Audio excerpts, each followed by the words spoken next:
नमस्कार साथियों, आप सभी का स्वागत है आज की क्लास में। और आज हमने बहुत ही इंपॉर्टेंट टॉपिक लिया है जो कि सभी एग्जाम्स के पर्सपेक्टिव से बहुत ही इंपॉर्टेंट है। और आज का टॉपिक है प्रॉफिट एंड लॉस। जैसा कि आप सभी बोर्ड पे देख रहे हैं, बहुत ही इंपॉर्टेंट टॉपिक है प्रॉफिट एंड लॉस, लाभ एवं हानि। और इसके कुछ सूत्र मैंने लिखे हुए हैं जो कि आपको देख लेने चाहिए और इसको समझ लेना है। सबसे पहले अगर बात करेंगे क्रय मूल्य, यानी कि इसको हम इंग्लिश में कॉस्ट प्राइस भी बोलते हैं। तो ये क्या है? यह वह मूल्य है जिस पर कोई वस्तु खरीदी जाती है, यानी कि cost price is that price at which anything is wide. ठीक है, तो इस तरीके से आप इसको याद भी कर सकते हैं। और अगर बात करूं विक्रय मूल्य की, तो इसको इंग्लिश में बोलते हैं सेलिंग प्राइस, यानी कि सेलिंग प्राइस वो प्राइस है जिस पर हम खरीदी गई वस्तु को बेचते हैं। ठीक है, तो आपको याद रखना है, दोनों में डिफरेंशिएशन पता होना चाहिए। इसके बाद अगर बात करेंगे प्रॉफिट यानी कि लाभ, तो लाभ हमें कब होगा? जब हम किसी खरीदी गई वस्तु को उसके क्रय मूल्य से ज्यादा मूल्य पर बेचेंगे, यानी कि विक्रय मूल्य हमेशा क्रय मूल्य से ज्यादा ही होगा, तो तभी आपको लाभ होगा। तो इस प्रकार से याद रखना है कि लाभ तभी होगा जब विक्रय मूल्य क्रय मूल्य से अधिक हो, और विक्रय मूल्य को ही क्रय मूल्य से घटाने पर आपको लाभ मिलेगा। ठीक है, इसी प्रकार से अगर बात करूं हानि की, तो हानि आपको तभी होगी जब आप किसी वस्तु को अधिक दाम पर खरीदकर उसको कम दाम पर बेच दें, यानी कि आपका अब क्रय मूल्य अधिक हो जाएगा विक्रय मूल्य से, और इन दोनों को घटाने पर आपको मिलेगा हानि। फिर बात करते हैं लाभ प्रतिशत की, यानी कि प्रॉफिट परसेंटेज की। ये क्या होता है? आप हमेशा याद रखिएगा, जब भी आपको प्रॉफिट परसेंटेज निकालना हो तो आप उसको क्रय मूल्य पे ही ज्ञात कर सकते हैं। ठीक है, क्रय मूल्य पे ही आपको लाभ या हानि का अंदाजा लगेगा कि क्या है। तो इसी प्रकार से सर्वप्रथम आप लाभ निकालेंगे जो कि होगा विक्रय मूल्य माइनस क्रय मूल्य, और उसके बाद लाभ बटा क्रय मूल्य गुणा 100। ठीक है, इस प्रकार से आपको लाभ का प्रतिशत मिलेगा। और हानि की बात करेंगे तो हानि बटा क्रय मूल्य गुणा 100 करके आपको हानि का प्रतिशत ज्ञात हो जाएगा, यानी कि percentage of loss will be calculated by putting this formula. Okay, विक्रय मूल्य की बात करेंगे तो विक्रय मूल्य होगा क्रय मूल्य प्लस 100 प्लस लाभ, यानी कि आपको ये वाला फॉर्मूला अप्लाई करना है जब आपको क्रय मूल्य और लाभ का प्रतिशत दिया हो और आपको विक्रय मूल्य ज्ञात करना हो। अभी हम इन चीजों को सवालों में देखेंगे किस तरीके से ये आते हैं। उसी प्रकार से विक्रय मूल्य अगर दिया हो और हानि का प्रतिशत आपको दिया हो, आपको क्रय मूल्य ज्ञात करना हो तो उसके लिए भी फॉर्मूला है। और अगर आपको क्रय मूल्य देते हुए हानि दे दे तो आप विक्रय मूल्य भी ज्ञात कर सकते हैं। ठीक वही फॉर्मूला है क्रय मूल्य का भी, विक्रय मूल्य गुणा 100 बटा 100 प्लस लाभ, ये आपको क्रय मूल्य बताएगा। और अगर आपको हानि पे क्रय मूल्य ज्ञात करना है तो उसका फॉर्मूला है विक्रय मूल्य गुणा 100 बटा 100 माइनस हानि।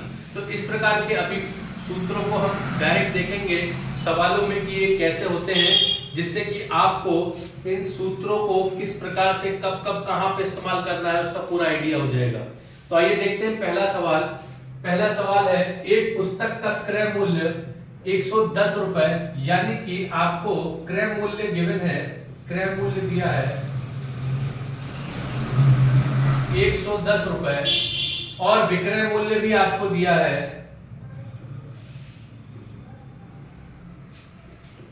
123.220 रुपए।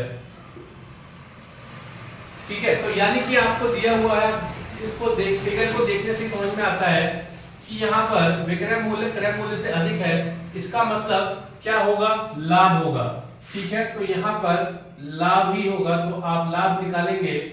लाभ बराबर होता है विक्रय मूल्य माइनस क्रय मूल्य। विक्रय मूल्य आपको दिया है 23.20 माइनस 110, जो कि आएगा 13.20 रुपए। ठीक, तो इस प्रकार से आपको लाभ मिल गया है और आपको अब ज्ञात करना है इसे बेचने पर पुस्तक विक्रेता को कितना लाभ होगा, यानी कि उसको कितना लाभ होगा आपको प्रतिशत में ज्ञात करना है। तो इसके लिए सूत्र हमने लिखा था लाभ प्रतिशत बराबर लाभ बटा, और ये हमेशा क्रय मूल्य पे निकाला जाएगा, इसलिए क्रय मूल्य गुणा 100। इसका मान रखने पर लाभ है 13.20 और क्रय मूल्य आपको दिया है 110 रुपए गुणा 100। इस प्रकार से आप लाभ प्रतिशत को ज्ञात कर सकते हैं जो कि होगा 12%। ठीक है, तो इस प्रकार से हमें लाभ प्राप्त हुआ 12%।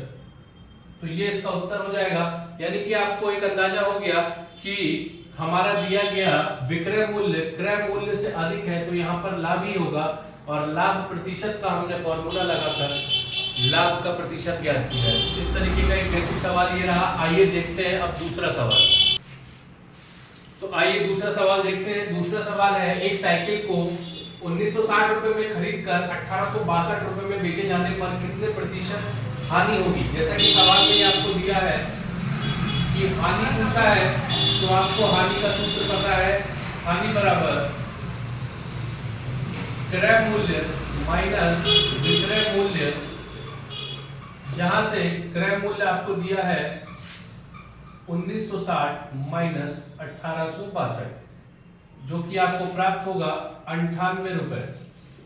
ठीक, अब हमें क्या ज्ञात करना है, यानी कि हानि हमारे पास आ गया है 98 रुपए, हमें चाहिए हानि का प्रतिशत।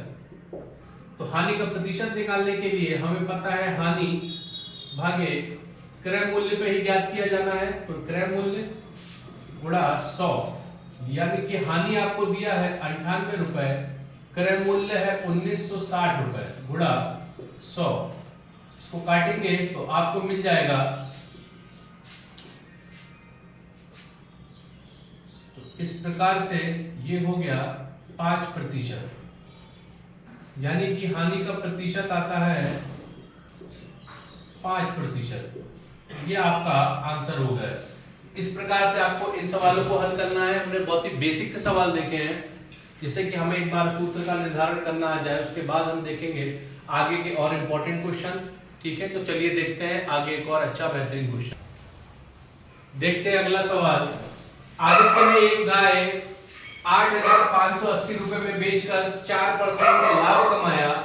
उसने यह गाय कितने रुपए में खरीदी, यानी कि आपको क्या ज्ञात करना है, क्रय मूल्य। और क्रय मूल्य का फॉर्मूला वो आपको पुट करना है जिसमें आपको लाभ प्रतिशत दिया हो, यानी कि ये वाला फॉर्मूला क्रय मूल्य बराबर विक्रय मूल्य गुणा 100 बटा 100 प्लस लाभ। तो आइए देखते हैं इस सूत्र को रख के, तो हमें मिलेगा क्रय मूल्य बराबर विक्रय मूल्य गुणा 100 भागे 100 प्लस लाभ। तो देखते हैं इसमें हमें क्या क्या पता है। हमें विक्रय मूल्य पता है कि हमने 8,580 रुपए में बेचा है, गुणा 100 भागे 100 प्लस 4, क्योंकि लाभ प्रतिशत आपको 4% दिया है। तो इस प्रकार से यह होता है 104। इसको काटेंगे और देखेंगे क्या मिलता है। 2 से काटना शुरू करते हैं। 2 पंजे 10, 2 दूनी 4। इसको भी काटिए, 2 चौक 8, 2 दूनी 4, 2 दूनी 18, 0। तो ये मिला आपको 8290 भागे 52 गुणा 100। फिर से 2 से काटेंगे, यानी कि 2 दूनी 4 26, 2 दूनी 4, 2 एकम 2, 2 चौक 8 और 2 पंजे 10। यानी इस तरीके से हल करने पर हमें प्राप्त हुआ 2145 गुणा 100 भागे 26। इसको फिर से काटेंगे 2 से, तो आपको मिलेगा